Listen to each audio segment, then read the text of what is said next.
জামাত নামক জাদুকর হুজুর আকরাম সাল্লাল্লাহু আলাইহি ওয়াসাল্লামকে দেখে নাই, শুধু এদের মুখের নাম শুনছে। আবু জাহেল জামাত নামক জাদুকরকে বুঝায়া দেয়, ও জামাত, যেই পরিমাণ লাগে টাকা পয়সা তোমারে দিব। মুহাম্মদ কি যেন তিলাওয়াত করে করে শোনায়, আর মানুষ তার তিলাওয়াত শুনে শুনে মুসলমান হয়ে যায়। ও জামাত, তুমিও এমন কিছু শোনাও যা শুনে শুনে আবারও তারা ফিরে আসবে আমাদের পুরনো ধর্মে। জামাত নামক জাদুকরে কয়, মুহাম্মদ কি পরে পরে শোনায়, আমারেও একটু শোনান, আমিও শুনবার চাই। এই জামাত নামক জাদুকর আল্লাহর পয়গম্বরের সামনে যখন গেল, এই জামাতে ডাক দিয়া কয়, মুহাম্মদ, তুমি নাকি জাদু জানো, জাদুর বাণী জানো, তুমি নাকি মানুষকে জাদু করে করে আল্লাহর রাস্তায় নিয়ে আসো, কালিমা পড়ায় দাও। হুজুর সাল্লাল্লাহু আলাইহি ওয়াসাল্লাম বলেন, জামাত, আপনি তো একজন বিশ্বের নাম করা জাদুকর। যদি আমার তিলাওয়াতকৃত আয়াতগুলো জাদু হয়, আপনি সবার আগে বুঝবেন। আমি তিলাওয়াত করি আমার আল্লাহর কালাম, আপনি শুনেন, আপনি শুনেন, তাহলেই বুঝতে পারবেন। মক্কার মানুষ এই জামাত নামক জাদুকরকে আনছিল বিশ্ব নবীকে দমন করার জন্য। আল্লাহর কালাম তিলাওয়াত করা শুরু করে দিলেন। হুজুর আকরাম সাল্লাল্লাহু আলাইহি ওয়াসাল্লাম পড়তেছেন, আল্লাহর কালাম তিলাওয়াত এত মজা, জামাত নামক জাদুকরের চোখ দিয়ে গড়গড় করে পানি পড়া শুরু হয়ে গেছে। জামাত ডাক দিয়া কয়, মুহাম্মদ, বুঝে ফেলেছি এটা কোন জাদুর বাণী না। ও মুহাম্মদ, এটা জাদুর বাণী নয়, এটা যে আল্লাহর কালাম, কোনো সন্দেহ নাই। আমার কালিমা পড়ায় মুসলমান বানায়া দাও। يسبح لله ما في السماوات وما في الأرض وما في الأرض الملك القدوس العزيز الحكيم। আল্লাহ বলে, আসমান এবং জমিন, আসমান জমিনের মাঝামাঝিতে যা কিছু আছে, আসমানে জমিনে এবং মধ্যস্থলে যা আছে সব কিছু আল্লাহর তাসবিহ পাঠ করে। আল্লাহ রাব্বুল আলামিনের তাসবিহ পাঠ শুধু কি বনি ইসরাঈলরা করে না, সবকিছুই করে। মহান আল্লাহ পাক রব্বুল আলামিন আয়াতের শুরুতেই, সূরার শুরুতেই এই কথা বলে আল্লাহ বুঝায় দিলেন, রে দুনিয়াবাসী, বনি ইসরাঈল, ইহুদি সম্প্রদায়, তোমরা এটা মনে করো না যে তোমরা শুধু আল্লাহকে ডাকো আর আল্লাহ তোমাদের ডাক শুনবেন শুধু। না না, আসমানের নিচে জমিনের উপরে সবাই আল্লাহকে ডাকে, আল্লাহর তাসবিহ পাঠ করে। আল্লাহ পাক রব্বুল আলামিন বলেন, আল মালিকিল, তিনি হলেন মালিক, বাদশা। তোমরা হলো গোলাম, আল্লাহ হলেন বাদশা। আসমান জমিন সবকিছুর মালিক কে? জবান খুলে বলেন কে? সুতরাং তিনি মালিক, উনি যা ইচ্ছা তা করতে পারেন। উনি মালিক, তোমরা হইলা গোলাম। মালিকে দেন আর তোমরা নিবা। মালিকুল কুদ্দুস, তিনি মহাপবিত্র। সিদ্ধান্ত নেওয়ার ক্ষেত্রে আল্লাহর সিদ্ধান্ত নির্ভুল, কারোর সাথে পরামর্শ করে সিদ্ধান্ত নেওয়া লাগে না। যদি কারোর সাথে পরামর্শ করে সিদ্ধান্ত নিতে হয় তাহলে উনি আল্লাহ না। কথা বুঝে আসতেছে? কারোর সাথে পরামর্শ করা লাগে না, উনি সরাসরি এককভাবে সিদ্ধান্ত নিতে পারেন। কারণ কারোর ক্ষমতা নাই ভুল ধরবে, কারণ উনার কোনো ভুল নাই, সম্পূর্ণ ভুল থেকে পবিত্র। আল্লাহ পাক রব্বুল আলামিন কোথায় কি করবেন, কাকে কি দিবেন, কাউকে ছেলে দিবেন, কাউকে মেয়ে দিবেন, কাউকে উভয়টা দিবেন, কাউরে কিছুই দিবেন না। কোন বংশে কয়জন হাফেজ দিবেন, কোন বংশে কয়জন আলেম বানাবেন, কোন সিলসিলায় আল্লাহ নবী দিবেন, কোন সিলসিলায় নবী দিবেন না, আবার কোন সিলসিলায় মহান মাওলাই করিম ওনার দুস্থ বিশ্ব নবীকে পাঠাবেন, এই সিদ্ধান্ত উনি দিবেন, কারোর পরামর্শ নেওয়া লাগবে না।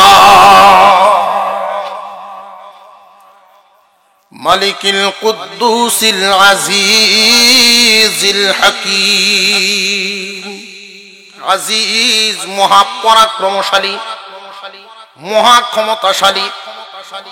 এই দুনিয়ার জমিনে কোনো বাদশাহ যদি কোনো একটা রায় দেয় বা জজেও কোনো রায় দেয়, এই রায় দেওয়ার পরে জজের মনেও এই রকম একটা বিষয় উঠে আসে যে আমার বিরুদ্ধে কি কেউ আন্দোলনে নামে কিনা।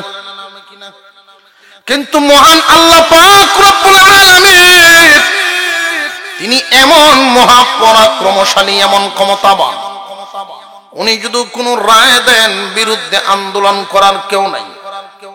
কারণ এমন ক্ষমতা আছে নাকি যে আল্লাহর বিরুদ্ধে আন্দোলন করব, মানি না মানবো না, এটা কি হেন চলবো? আর একটু জোরে কর। আল্লাহ পাক রব্বুল আলামিন বলেন ওয়াহুয়াল আজিজুল হাকীম, এবং তিনি প্রজ্ঞাময়, হিকমতওয়ালা।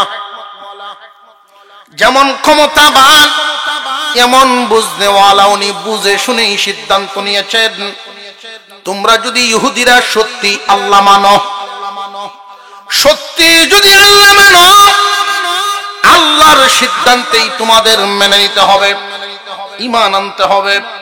আল্লাহ রাব্বুল আলামিন একদল ইহুদির জবাবে মহান মাওলাই করিম সূরা জুমার এই প্রাথমিক অংশগুলো নাজিল করেন। হুয়াল্লাযী বাআসা ফিল উম্মিয়িনা রাসূলাম মিনহুম ইয়াতলু আলাইহিম আয়াতিহি ওয়া ইউযাক্কিহিম ওয়া ইউআল্লিমুহুমুল কিতাবা ওয়াল হিকমাহ ওয়া ইন কানূ মিন ক্বাবল লাফি যালালিম মুবিন। আল্লাহ বলেন মহাপরাক্রমশালী, মহাক্ষমতাবান আল্লাহ, যিনি উম্মীদের মধ্য থেকেই একজনকে রাসূল নির্বাচন করেছেন। উম্মী বলতে কি বুঝাইছেন? উম্মী বলতে বুঝাইছেন যারা আহলে কিতাব আর ওনারা আহলে কিতাব নন। কথা বুঝে আসতেছে? আহলে কিতাব নন, বনি ইসমাইল বুঝাইছেন। বনি ইসমাইল মক্কা নগরী অধিবাসী। আল্লাহ পাক রব্বুল আলামিন বলেন হুয়াল্লাযী, ক্ষমতাবান তিনি, যিনি নাকি বাআসা ফিল উম্মিয়িনা রাসূলাম মিনহুম, ওয়ানারব, যারা আহলে কিতাব ইহুদি তাদেরকে উদ্দেশ্য করে, ওয়ানারব এবং বিশ্ববাসীকে উদ্দেশ্য করে আল্লাহ বুঝাইলেন রে দুনিয়াবাসী, মহান আল্লাহ পাক ক্ষমতাবান, মহান আল্লাহ তিনি, যিনি নাকি বনি ইসমাইল থেকে, ইসমাইল আলাইহিস সালামের বংশধর থেকেই একজনকে রাসূল নির্বাচন করলেন। এখন প্রশ্ন জাগে যে আল্লাহ পাক রব্বুল আলামিন শেষ নবী এবং শ্রেষ্ঠ নবী বনি ইসমাইল থেকেই কেন পাঠালেন? মানুষ থেকেই বা কেন পাঠালেন? আল্লাহ তো ইচ্ছা করলে নূরের তৈরি ফেরেশতাও পাঠাইতে পারতেন, পারতেন না?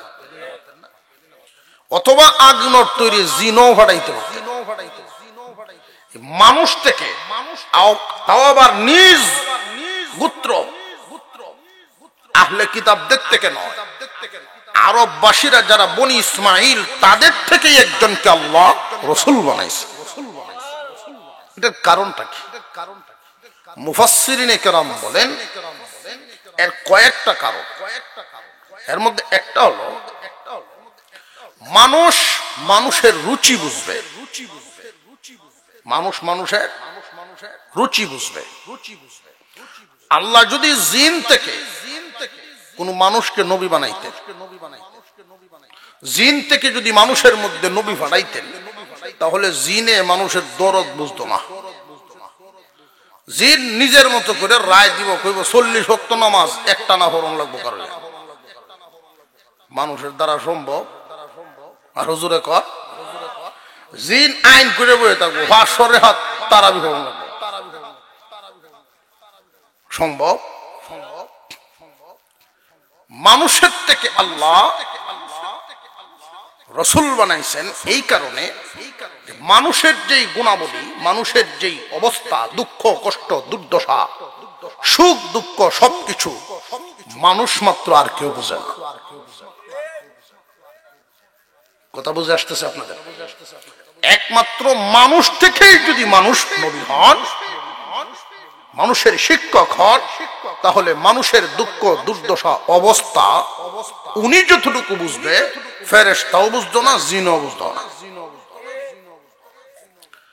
হুজুর সাল্লাল্লাহু আলাইহি ওয়াসাল্লামের অন্তরে কি পরিমাণ দয়া মায়া, দাওয়াত দিতে গিয়া, মানুষকে দ্বীন শিখাইতে গিয়া নিজে নির্যাতনের শিকার হইছেন না হইছেন না? আল্লাহ যদি নবীকে জিন থেকে হটাইতে, তাহলে উভয় আছেন তাগড়ায় রাখলো কিছু মানুষ মারি লাইল না ধরে, এমনি ফাও ধরে একটা ওয়ালের মধ্যে বাড়ি মারল, দিন লইতে না আল্লাহ হুকুম জোর করে মারল না মানুষ। কিন্তু আল্লাহ মানুষ থেকে নবী বানাইছেন, তাও আবার নিজেদের থেকে একজনকে রসুল বানাইছেন। আল্লাহ বলেন এই কারণে বানাইলাম যেন উনি তোমাদের দরদ বুঝে। আর একটু জোরে কন। যেমন এক হাদিসের মধ্যে আসছে, নামাজকে তোমরা খাবার বানাও না, বরং খাবারকে নামাজ বানাও। কথা বুঝে আসছে আপনার? আপনারা ঘুমাইতেছেন বুঝে না? খেলা খেলা ঘুমা হাত তুলেন তো দেখি, ঘুমো নাই কেউ? সজাগ খেলা খেলা হাত তুলেন দেখি। নারে তাকবীর। নামাজকে তোমরা খাবার বানাও না, বরং খাবারকে নামাজ বানাও। এর দ্বারা কি বুঝাইলেন? মানে ক্ষুধা এমন বেশি লাগছে, এমন খিদা লাগছে, আপনি বাজার থেকে আইছেন, মাছ আনছেন, বড় বড় মাছ, মাগুর মাছ আনছেন, কয়টা টোমা বাজি করিস, এখন খিদাও খুব লাগছে। গোসল করে আইতে আইতে দেখা যায় নামাজের টাইম আছে ঠিকই, তো ফেটের খিদা খুব সাংঘাতিক লাগছে। অন চিন্তা করতেছে যে আগে নামাজ ধরতাম না আগে খাউন খাইতাম। নবীজি বলেন আগে খায়ালো। সুবহানাল্লাহ। উনি মানুষ, এই জন্য দরদ বুঝছেন। খিদা লাগলে মানুষের মেজাজ কেমন হয়, মানুষের মন কেমন হয়, এটা উনি ছাড়া এক জিন যদি হইতো বা নূরের ফেরেশতা যদি হইতো বুঝলো না। জিন হইলে কইলো 40 দিন ভরে খাইবে,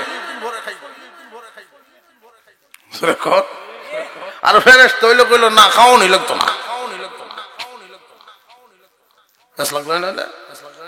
উনি মানুষ, এই কারণে বলছেন আগে খায়ালো।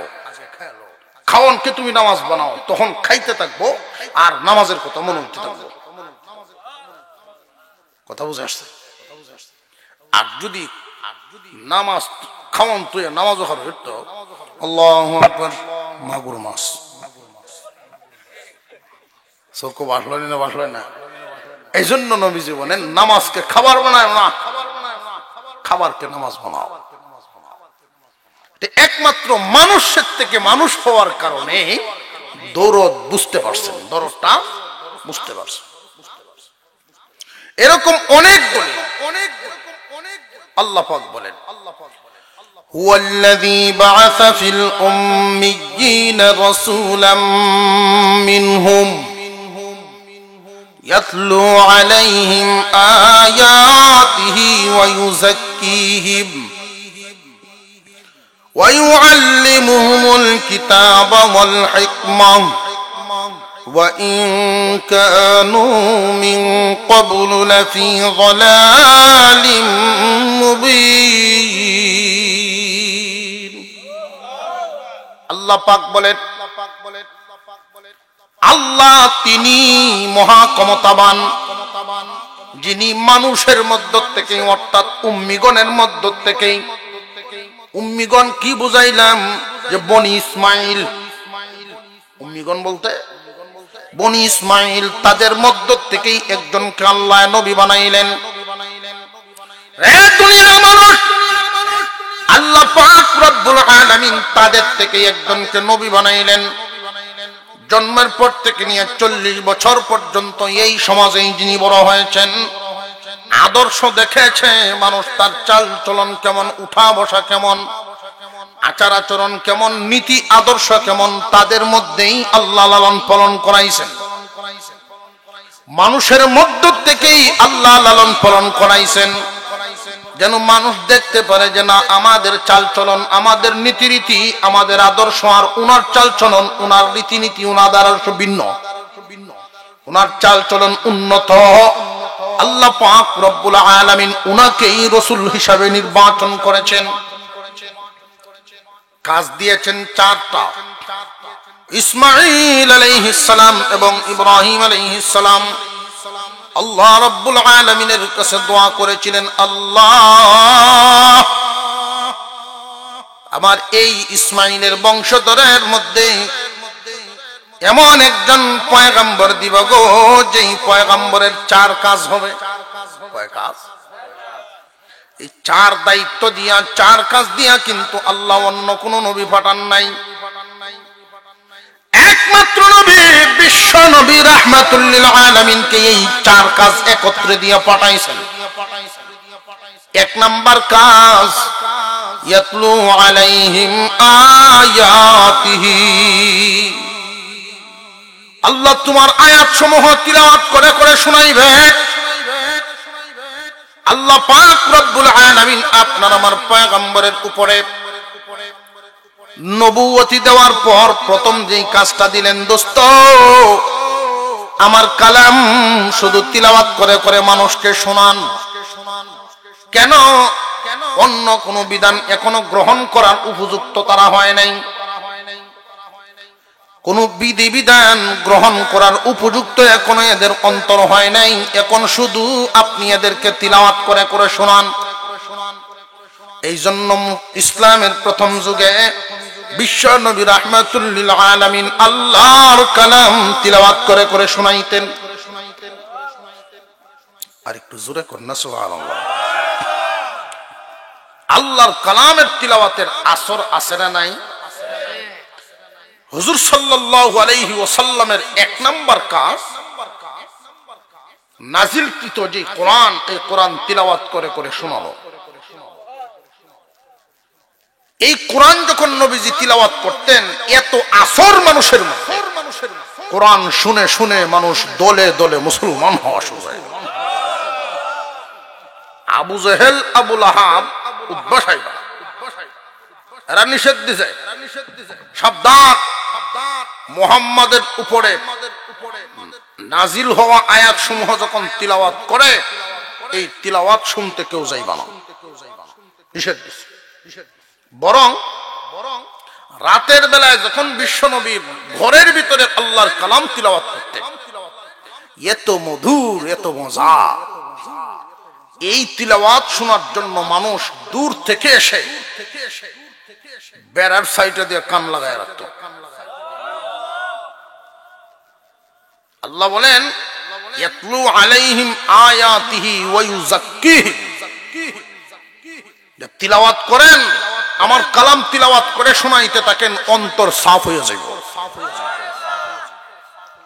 গুনাহ করতে করতে মরিচা পড়ে গেছে, অন্ধ হয়ে গেছে, অন্তর কালা হয়ে গেছে, আমার কালাম তিলাওয়াত করে করে শোনাইতে থাকেন, অন্তর সাফ ঝকঝকে হয়ে যাবে। কাপড় ময়লা হইলে সাফ করার যন্ত্রপাতি আছে না নাই? সাবান, সোডা, সার্ফ এক্সেল, কত তথ্য আছে। আল্লাহর কালাম তিলাওয়াত শুনলে দিল সাফ হয়ে যায়, দিলের ময়লা সাফ হয়ে যায়।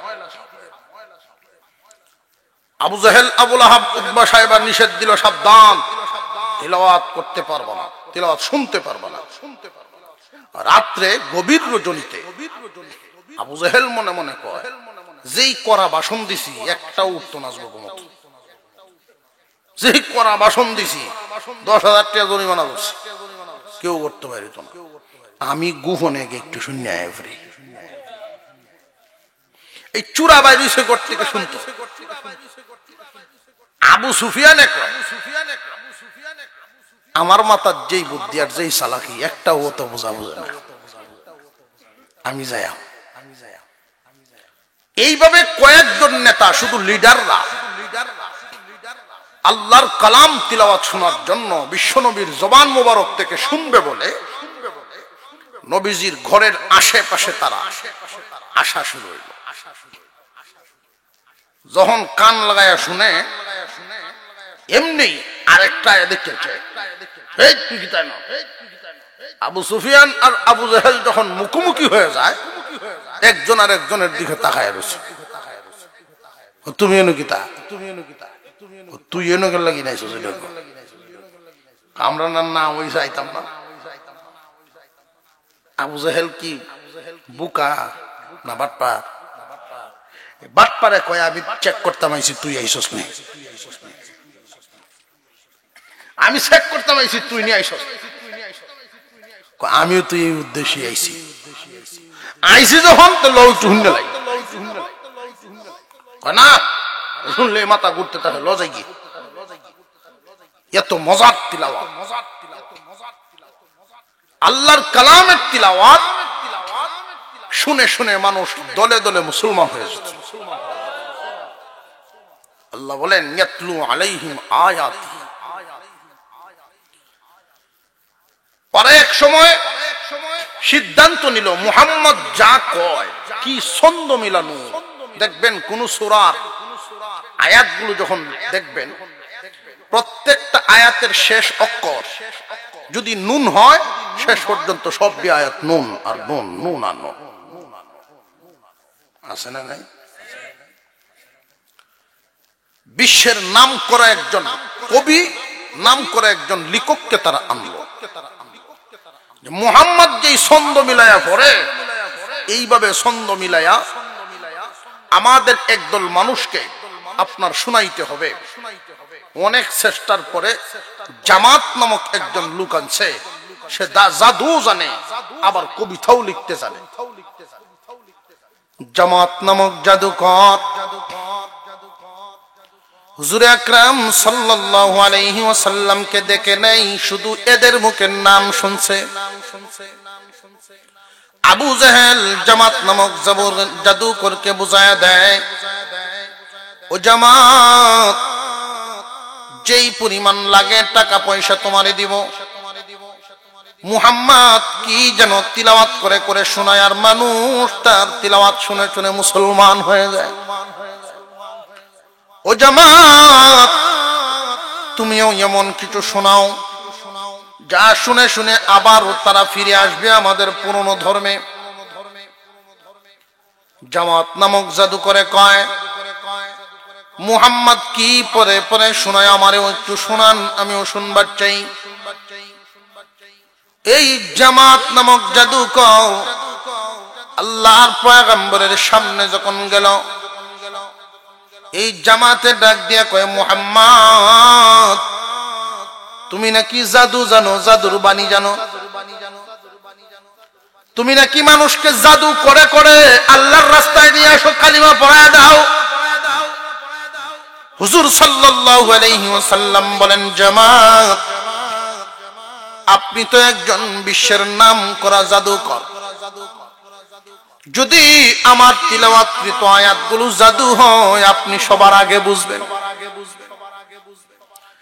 আমি তিলাওয়াত করি আমার আল্লাহর কালাম, আপনি শুনেন, আপনি শুনেন, তাহলেই বুঝতে পারবেন।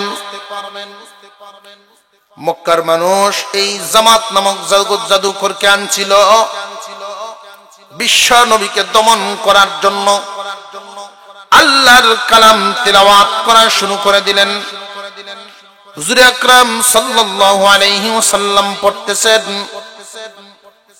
আল্লাহর কালাম তিলাওয়াত এত মজা, জামাত নামক জাদুকরের চোখ দিয়ে গড়গড় করে পানি পড়া শুরু হয়ে গেছে। জামাত ডাক দিয়া কয়, মুহাম্মদ, বুঝে ফেলেছি এটা কোন জাদুর বাণী নয়। ও মুহাম্মদ, এটা জাদুর বাণী নয়, এটা যে আল্লাহর কালাম, কোন সন্দেহ নাই। আমার কালিমা পড়ায় মুসলমান বানায়া দাও। এই কাফেররা নবী করিম সাল্লাল্লাহু আলাইহি ওয়াসাল্লামের বিরুদ্ধে বহুমুখী চেষ্টা প্রচেষ্টা চালায়াও আল্লাহর কালামকে দমন করতে পারে নাই, আল্লাহর কালামকে দমন করতে পারে নাই। আল্লাহ পাক রব্বুল আলামিন চার দায়িত্ব দিয়েছেন আপনার আমার নবীকে। এক নাম্বার, তিলাওয়াত করে করে আয়াত সমূহ মানুষকে শোনায়া দেন। তিলাওয়াত করে করে মানুষকে যখন আয়াত শুনাইবেন, মানুষের দিল পরিষ্কার হবে, অন্তর পরিষ্কার হয়ে যাবে, গুনার ময়লা সাফ হয়ে যাবে। আমরা এখানে আখিরি জামানার পয়গম্বরের উম্মতের যারা আছি, আল্লাহর কালাম তিলাওয়াত করতে পারি অনেকেই আছি, কিন্তু রীতিমতো তিলাওয়াত করি না। আল্লাহ পাক রব্বুল আলামিন আল্লাহর কালামে এত বরকত রেখে দিয়েছেন, এত বরকত। এক হাদিসের মধ্যে নবীজি বলেন, যারা দৈনিক সূরা ওয়াকিয়ার আমল করবে, মাগরিবের নামাজের পর সূরাতুল ওয়াকিয়ার আমল করবে, আল্লাহ পাক তার রিজিকের ব্যবস্থা করবেন। আল্লাহর কালামের ফজিলত, আল্লাহর কালামের তিলাওয়াতের ফজিলত। যেই ব্যক্তি বেশি বেশি করে আল্লাহর কালাম তিলাওয়াত করবে, তবে যুগে যুগে বিভিন্ন ধরনের ফিতনা ফাসাদ আপনাদের চোখের সামনে আসতে পারে, কানে আসতে পারে। একদল মানুষ বাহির হয়ে গেছে, তারা বলে আল্লাহর কালাম না বুঝে পড়লে কোনো সওয়াব নেই, ওরা নাদান, নালায়েক, ওরা গুমরাহ। قال النبي صلى الله عليه وسلم من قرأ حرفا من كتاب الله فله حسنة والحسنة بعشر أمثالها لا أقول ألف لام ميم حرف بل ألف حرف ولام حرف وميم حرف. আল্লাহর নবী বলেন, কুরআনুল কারীমের একটা হরফ যে ব্যক্তি তিলাওয়াত করবে, তার আমলনামায় একটা নেকি আর অন্যান্য নেকি 10টার সমান। অর্থাৎ একটা নেকি 10টার সমান, প্রতি হরফে 10টা নেকি।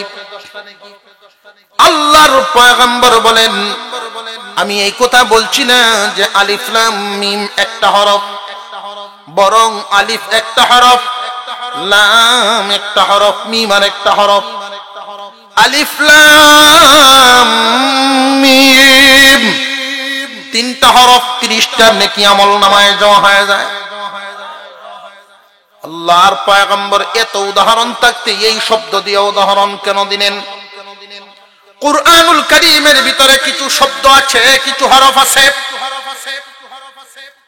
যেই হরফগুলোর অর্থ একমাত্র জানেন আল্লাহ। কোন মানুষটা জানে না, আল্লাহ জানান নাই, এই জন্য কেউ জানেও না। কিছু বিষয় আদি আছে, খুব খেয়াল করবেন, আল্লাহ যা জানান মানুষটা জানে, স্রষ্টায় যা জানান সৃষ্টি তা জানে, স্রষ্টায় যা জানান না সৃষ্টি তা জানে না। আল্লাহ জানান নাই, এই কারণে এই হরফের অর্থগুলো কেউ জানে না। জানে না যেই হরফ, এই জাতের হরফ দিয়ে নবীজি উদাহরণ দিয়েছেন, এর দ্বারা বুঝাইলেন এগুলো পড়লেও নেকি হবে। যারা বলে কোরআনের অর্থ না জেনে পড়লে সওয়াব নাই, এই শব্দের অর্থ তোমার কোন দাদায় শিখাইব? নবীজি তো এমন শব্দ দিয়েই উদাহরণ পেশ করেছেন যেই শব্দের অর্থ আসলে কেউ জানে না। আল্লাহর নবী ১৫০০ বছর আগেই বুঝে গেছেন দুনিয়ায় এমন ফিতনাবাজ আসতে পারে, আমার উম্মতের জন্য রাস্তা ক্লিয়ার করিয়া যাই, উম্মতের জন্য রাস্তা পরিষ্কার করিয়া দিয়া যাই। রে মায়ের উম্মত, আল্লাহর কালাম তো এমন এক রেতের নাম, এমন এক যন্ত্রের নাম, শুধু কালাম তিলাওয়াত করো, দিলের ময়লা সাফ হয়ে যাবে। যারা নাকি আল্লাহ পাক রব্বুল আলামিনের কালাম তিলাওয়াত করবে, মহান আল্লাহ পাক প্রথমেই তারে ৩টা পুরস্কার দিবেন। ১ নাম্বার নেকির অবস্থা, আমল নামা নেকির পাল্লা বাড়ি হতে থাকবে। ২ নাম্বার তার দিলের ময়লা সাফ হইতে থাকবে। ৩ নাম্বার আল্লাহর সন্তুষ্টি হাসিল হবে। যারা কোরআন পড়তে পারেন, মহিলা মা বোনরা অনেকেই পারে কিন্তু পড়ে না, সারা বছর যায়, রমজান সারা কোরআনের সাথে সাক্ষাৎ নেই।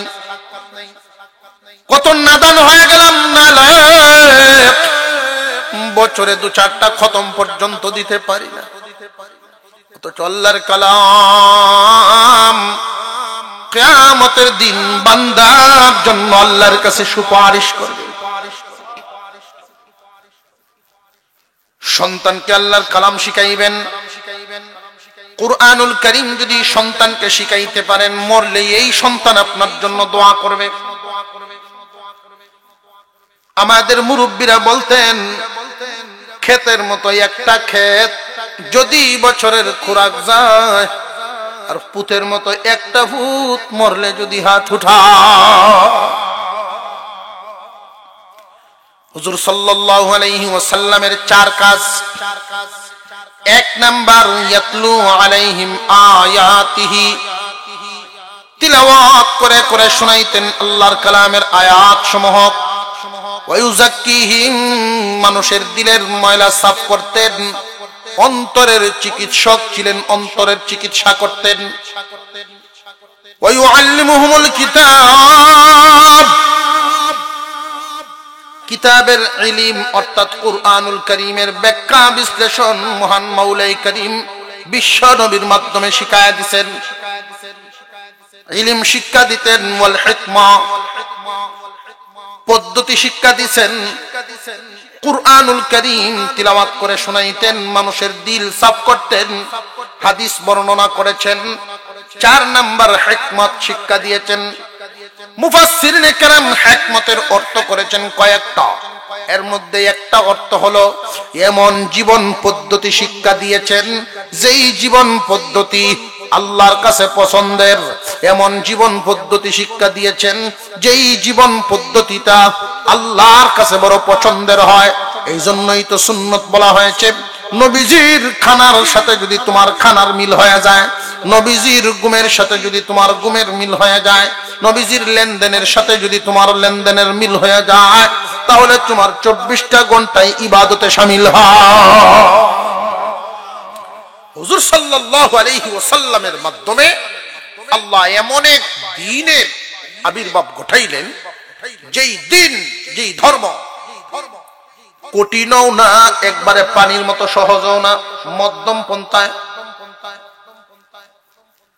খায়রুল উমুরি আওসাতুহা, মধ্যম পন্থা অবলম্বন করতেন। আল্লাহর রাসূলের যে নিয়ম কানুন আইন খুব ভালো করে বুঝবেন, খুব ভালো করে। হুজুর সাল্লাল্লাহু আলাইহি ওয়াসাল্লামের যে আইন, ইসলাম ধর্ম, যেমন ধরেন এখানে যারা আছি মোটামুটি সবাই তো বড় মানুষ, একটা মাসালা শোনায়া দেই। হায়াজ নেফাজ অবস্থায় ইহুদি ধর্মের নিয়ম হলো মহিলাদেরকে ঘরের বাহিরে রাখতে হবে, ব্যবহৃত কোন জিনিসপত্র তারা ছুঁইতে পারবে না, ধরতে পারবে না, রান্না বান্না করতে পারবে না, অর্থাৎ মরার মতো আলাদা। যখন পাক পবিত্র হবে তখন আবার পরিবারে ঢুকবে। এদের সাথে কাছে বসা, কথাবার্তা মেলামেশা তো দূরের কথা, অবস্থানেই করবে আলাদা করে। এটা হলো ইহুদি ধর্মের এই নিয়মটা। একই নিয়ম খ্রিস্টান ধর্মের মহিলাদের ক্ষেত্রে করা হয়েছে। সব চলবো, সব বুঝছেন তো? সব চলবো, কোনো কিছুই নিষেধ নাই। ইসলাম ধর্ম বলে না সব চলবে, এটা হয় না। আর এত কঠোর হওয়াও হয় না। ঘরের বাইরে অবস্থান করবে আলাদা করে, এটা একদম কঠিন, মানুষের উপরে জুলুম। আর সবকিছু হইব, এটাও হয় না, এটা এক ধরনের নোংরামি, স্বাস্থ্যের জন্য ক্ষতিকর। ইসলাম ধর্মের বিধান আল্লাহ পাক রব্বুল আলামিন এই বিধানটা বিশ্বনবীর মাধ্যমে করে দিয়েছেন। ঘর থেকে আলাদা করতে হবে না, কাজকাম থেকে তারে দূরে সরাইতে হবে না, সব ধরনের কাজকাম করুক, কোনো অসুবিধা নাই। এক বিছানায় থাকতে পারবা, ঘুমাইতে পারবা, কোনো সমস্যা নাই। তবে হাঁটু থেকে নাভি পর্যন্ত ওই জায়গা ব্যবহার করা নিষেধ। কথা বুঝে আসছে আপনাদের? ইসলামের এই রকম ভাবে একটা উদাহরণ আপনাদের সামনে দিলাম। এই রকম ভাবে প্রত্যেকটা বিধিবিধান ইহুদি ধর্মে অত্যন্ত কঠিন, যেটা মানুষে পালন করা মানুষের জন্য কষ্টকর। খ্রিস্টান ধর্ম একদম ফানি, যেটা গ্রহণযোগ্যতাই নেই। কারণ মানুষে পরিবর্তন করে এমন বানাইছে, মানুষে পরিবর্তন করে এমন ফানি বানাইছে যেটা গ্রহণযোগ্যতা নাই। ইসলাম ধর্মে আল্লাহ এমন বিধান নাজিল করেছেন যেটা সবাই পড়তে পারে, সবাই আমল করতে পারে। প্রশ্ন জাগে, এই ইসলামের বিধিবিধানও যদি আলেম ওলামারা পরিবর্তন করে লাই, আলেম ওলামাদের ক্ষমতা নাই ইসলামের বিধান পরিবর্তন করার। কারণ বিধান তো আছে কোরআনে।